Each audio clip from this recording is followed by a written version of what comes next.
उत्तर प्रदेश में अब अखिलेश यादव एक बार फिर से ब्राह्मण वोटरों को रिझाने की कोशिश कर रहे हैं। सवाल उठ रहा है कि यूपी चुनाव से ठीक पहले अगर अखिलेश यादव अब ब्राह्मणों को अपनी तरफ खींच रहे हैं तो क्या ब्राह्मण इस बार उत्तर प्रदेश में समाजवादी पार्टी के साइकिल के ऊपर सवार होंगे? इस पर हमने बात की आईएमसी के प्रोफेसर शिवाजी सरकार से। देखिए, चुनाव में तो सबको सबकी जरूरत पड़ती है। चुनाव तो संख्या की बात है, कौन कहां से संख्या लाता है ये महत्वपूर्ण है। और कुछ भी कह लीजिए, जितनी भी बातें कर लीजिए, संविधान की बातें कर लीजिए, निरपेक्षता की बात कर लीजिए, धर्म की बात कर लीजिए, सारी चीजें कर लिए, चुनाव में हर चीज काम आती है। ऐसा नहीं हुआ है कि चुनाव में धर्म, जाति और जातियों के अंदर जातियां काम नहीं आती है। ऐसा कुछ नहीं होता है, सारी चीजें होती है। और ये भी हमने देखा है कि जातियों के अंदर भी कई जातियां, जैसे ब्राह्मणों के अंदर भी बहुत सारे सब कास्ट हैं। वो सब भी जरूरी नहीं है कि अगर एक ब्राह्मण एक तरफ जा रहा है तो सारे ब्राह्मण उधर ही जाए, ये भी जरूरी नहीं है। तो इसलिए चुनाव को देखते हुए, और अगला चुनाव जो है काफी महत्वपूर्ण होने जा रहा है, इसमें कोई शक नहीं उत्तर प्रदेश का, क्योंकि उत्तर प्रदेश का अगला चुनाव जो है विपक्ष के लिए ज्यादा महत्वपूर्ण है और बीजेपी के लिए भी कम महत्वपूर्ण नहीं है। बीजेपी को किसी भी तरह से अपना बचाए रखना है और विपक्ष को किसी भी तरह से अपनी जो है मेजॉरिटी हासिल करनी है। इन हालातों में अगर हम देखें तो उत्तर प्रदेश का जो समीकरण है वो, उसको अगर सामान्य रूप से देखें, पिछड़ों में भी जो अति पिछड़ा है वो कहीं ना कहीं बीजेपी के साथ जाता है, और जो बाकी पिछड़े हैं वो सपा के साथ है, कुछ कांग्रेस के साथ है। कहीं ना कहीं जो खास करके जो शेड्यूल कास्ट वगैरह है जो हैं, वो अभी भी बसपा के साथ बिल्कुल नहीं है। ऐसा नहीं है, जितना भी हो बसपा तो वोट काटने का काम तो करती ही है।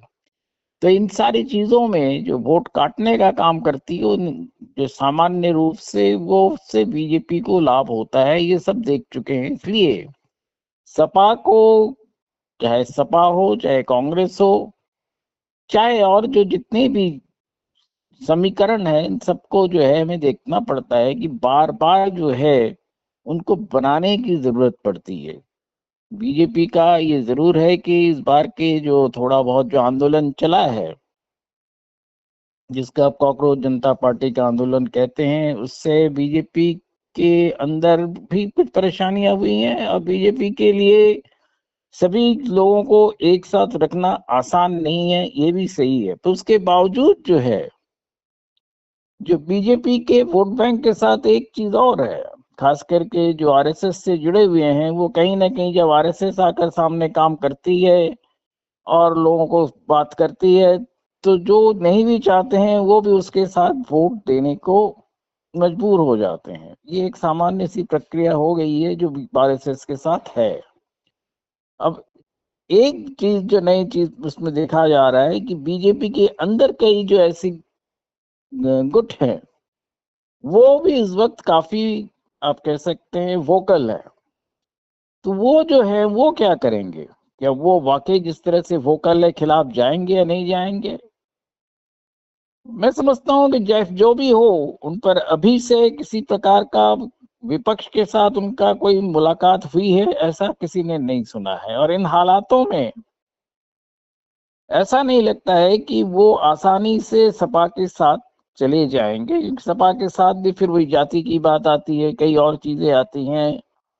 धर्म का तो मामला मैं समझता हूँ कि काफी अब पहले से डाइल्यूट हो गया है, क्योंकि जब से राम मंदिर की चोरी हो गई और उसके साथ कई और चीजें जो हैं हमें देखने को मिल रही है, राम मंदिर के अंदर जिस तरह से बीजेपी में भी अंदर भी लोग सशक्त रूप से बोल रहे हैं और उसमें हर तरह के लोग बोल रहे हैं, उससे भी कहीं ना कहीं जो एक मजबूत पकड़ थी, वो मजबूत पकड़ कहीं ढीली तो हुई है। वो ढीली हुई है, पर क्या वोट करते वक्त तो वोट में साथ रहेगी या नहीं रहेगी, अभी से कहना मुश्किल है। पर छत्तीसगढ़ में जिस तरह से नरोत्तम मिश्रा के हार के बाद भी जिस तरह से बीजेपी के खिलाफ बीजेपी के लोग ही आवाज उठा रहे हैं, उसी तरह से अगर उत्तर प्रदेश में भी होने लगा तो निश्चित रूप से ही जो बीजेपी का जो गढ़ था वो कहीं ना कहीं पहले से कमजोर तो जरूर हुआ है।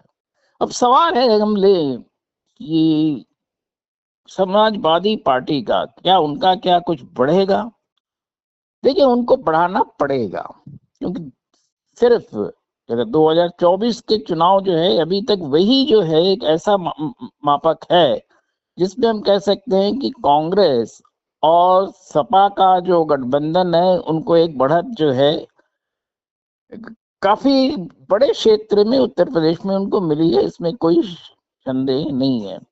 पर वो उसको एक कंसोलिडेट करने की जरूरत, वो कंसोलिडेट किस तरह से करेंगे, ये एक सबसे बड़ी चीज है।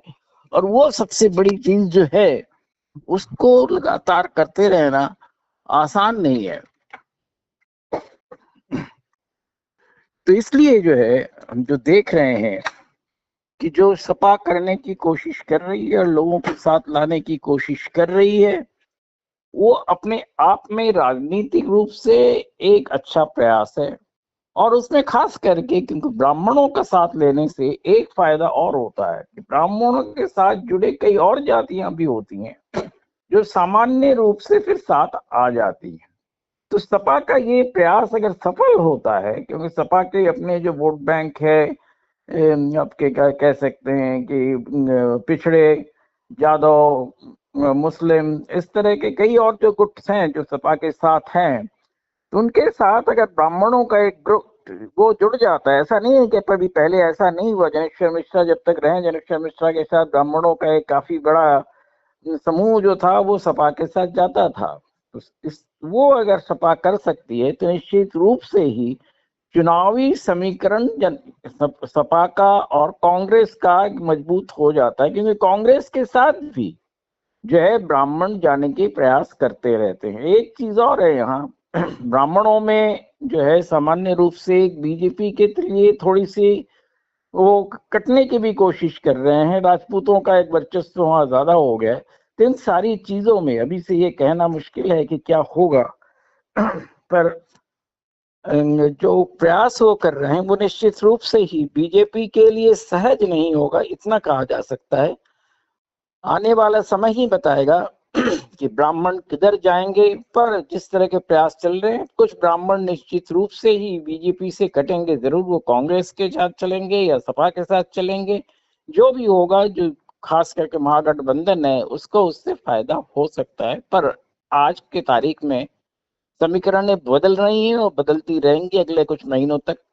तो इसमें सीधे सीधे कुछ अंदाज लगाना मुश्किल है, पर निश्चित रूप से राजनीतिक हलचल जो है वो मजबूत होती जा रही है और उसका नतीजा कुछ भी हो सकता है।